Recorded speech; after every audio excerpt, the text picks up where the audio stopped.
Muito bem, senhoras e senhores, sejam bem-vindos a mais um conteúdo aqui nos canais da Uma Galeria. Por que canais, Tomás? Se eu tô te vendo por um lugar só, tem mais de um canal? Lógico que tem mais de um canal. Você pode me ver aqui pelo YouTube, você pode me escutar aqui pelo podcast e você pode me visitar quando essa pandemia acabar. A gente tá fazendo esse vídeo em 2021, em plena uma pandemia.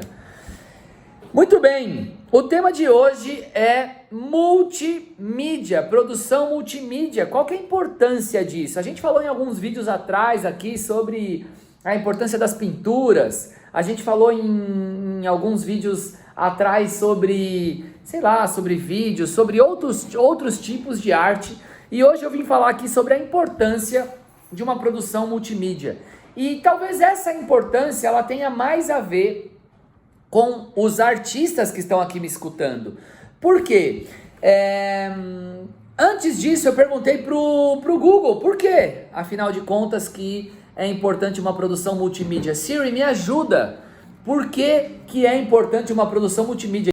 E aí a Siri me respondeu, sinto muito, não posso fazer isso. Ela não me ajudou muito. E quando eu perguntei pro Google, ele me deu uma série de lojas. Ele acabou também não me ajudando muito com isso.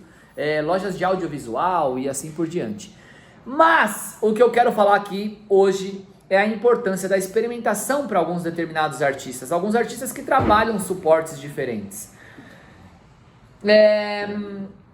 Vale sempre lembrar, e eu gosto sempre de começar esses vídeos, que vocês têm que ter a noção de que eu, Tomás Pacheco, estou falando sobre a perspectiva de uma galeria de arte que trabalha com jovens artistas. O que significa isso? Jovens artistas muitas vezes não têm ainda a sua produção consolidada e eles têm uma noção de experimentação muito grande, que é importante para a carreira deles e que eu particularmente e a Uma Galeria estimula essa produção, essa experimentação dos artistas.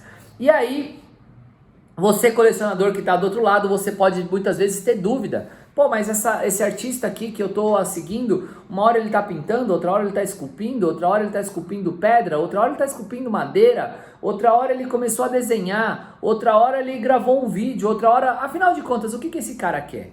E aí você tem que ter a noção, você colecionador, de que um artista jovem é importante que ele experimente ainda jovem, né? Que ele passe essas fases iniciais da produção dele e que ele assente a carreira dele com o tempo em uma produção que toca de fato o coração dele e que ele não passe a vida como uma impressora, por exemplo, e que lá no final ele vai ter uma carreira frustrada porque ele nunca pintou, ou porque ele nunca esculpiu, ou porque ele nunca fez um objeto, ou porque ele nunca fez alguma coisa que ele queria ter feito dentro da produção dele e que agora fica muito mais difícil, né, passado muito tempo, fica mais difícil de romper com essas amarras e partir para outros lugares. Então, artistas jovens, eu particularmente vejo como muito positivo essa experimentação de novas mídias, né? Essa produção multimídia.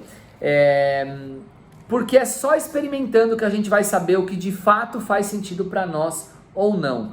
E você, colecionador de arte, quando vê uma produção multimídia de um artista, quando esse artista ainda não tem um selo, né, de um artista consagrado ou de um artista X ou Y, você precisa estar atento a qual produção é mais perene ou qual produção é mais relevante dentro dessa experimentação toda de um artista visual, né? E essa produção que é mais consistente, que é mais perene, talvez essa produção tenha a tendência de valorização ou tenha a tendência de consolidação junto com a marca, junto com o selo desse artista, né? Então, se você vai colecionar de um artista que é escultor, mas que está pintando, toma cuidado quando você escolhe a pintura dele, porque afinal de contas ele é um escultor, ou ele mira, ele aponta para esse lugar da escultura. A mesma coisa para um pintor. O cara tá pintando e de repente eu comprei uma escultura dele, eu tenho a primeira. Talvez você tenha a primeira e a única escultura dele. Isso não significa que é um bom sinal necessariamente, né? Porque depois você pode pesquisar, e aliás eu vou fazer um parênteses aqui para dar um recado muito importante. Nada, absolutamente nada do que eu disser aqui, você leve como uma verdade absoluta. Você saia desse vídeo, saia desse áudio, joga em outro lugar que não seja a Siri, pode ser no Google, e pesquise o que eu tô falando, colha outras opiniões, outras ideias, outros pontos de vista, e aí sim você vai formar a sua opinião sobre o assunto, tá legal? Muito bem.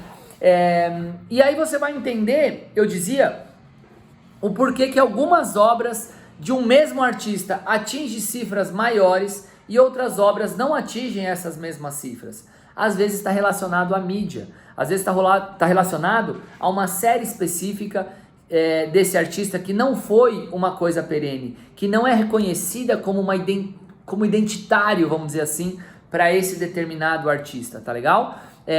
Mas ainda assim é importante, principalmente em artistas em início de carreira, e esse é do lugar de onde eu falo, né? Dos artistas que eu estou um pouco mais acostumado a lidar, que eu estimulo muito e que eu acho muito importante essa experimentação por parte deles. Aqui eu estou falando com um público geral, com um público que coleciona, talvez principalmente, mas também com muitos artistas. Então cada um de vocês tem que absorver esse conteúdo, a parte que lhes convém, né? A parte que lhe é mais sensível, mais cara, mas ainda assim e pesquisar em outras fontes para então você ter a sua opinião sobre isso. Esse é uma pílula de conteúdo e a ideia desses vídeos é que eles sejam de fato pílulas de conteúdo, que nossos vídeos durem aí no máximo 10 minutos, para que você possa consumir de uma maneira rápida, né? Durante o seu dia, tomando um café, indo para o trabalho, voltando do trabalho, aonde quer que você queira, possa consumir um vídeo com conteúdo interessante e de uma maneira rápida. E se de fato esse conteúdo foi minimamente interessante para você, eu peço que você faça qualquer coisa com ele. Você pode curtir, você pode compartilhar, você pode se inscrever, você pode assinar, você pode fazer qualquer coisa, você pode comentar, você pode dar um like aqui, você pode fazer qualquer coisa e agora fica com você. Combinado? Depois que você fizer isso, aqui no nosso canal tem mais uma série de vídeos sobre N assuntos, sempre mais ou menos aqui nesse formatinho de conteúdo rápido que vocês possam consumir e aos poucos ir se familiarizando mais com o nosso tema. Beleza? Eu sou o Tomás Pacheco, esse foi o nosso conteúdo sobre produção multimídia e a gente se vê no próximo vídeo, próximo áudio. Beijo!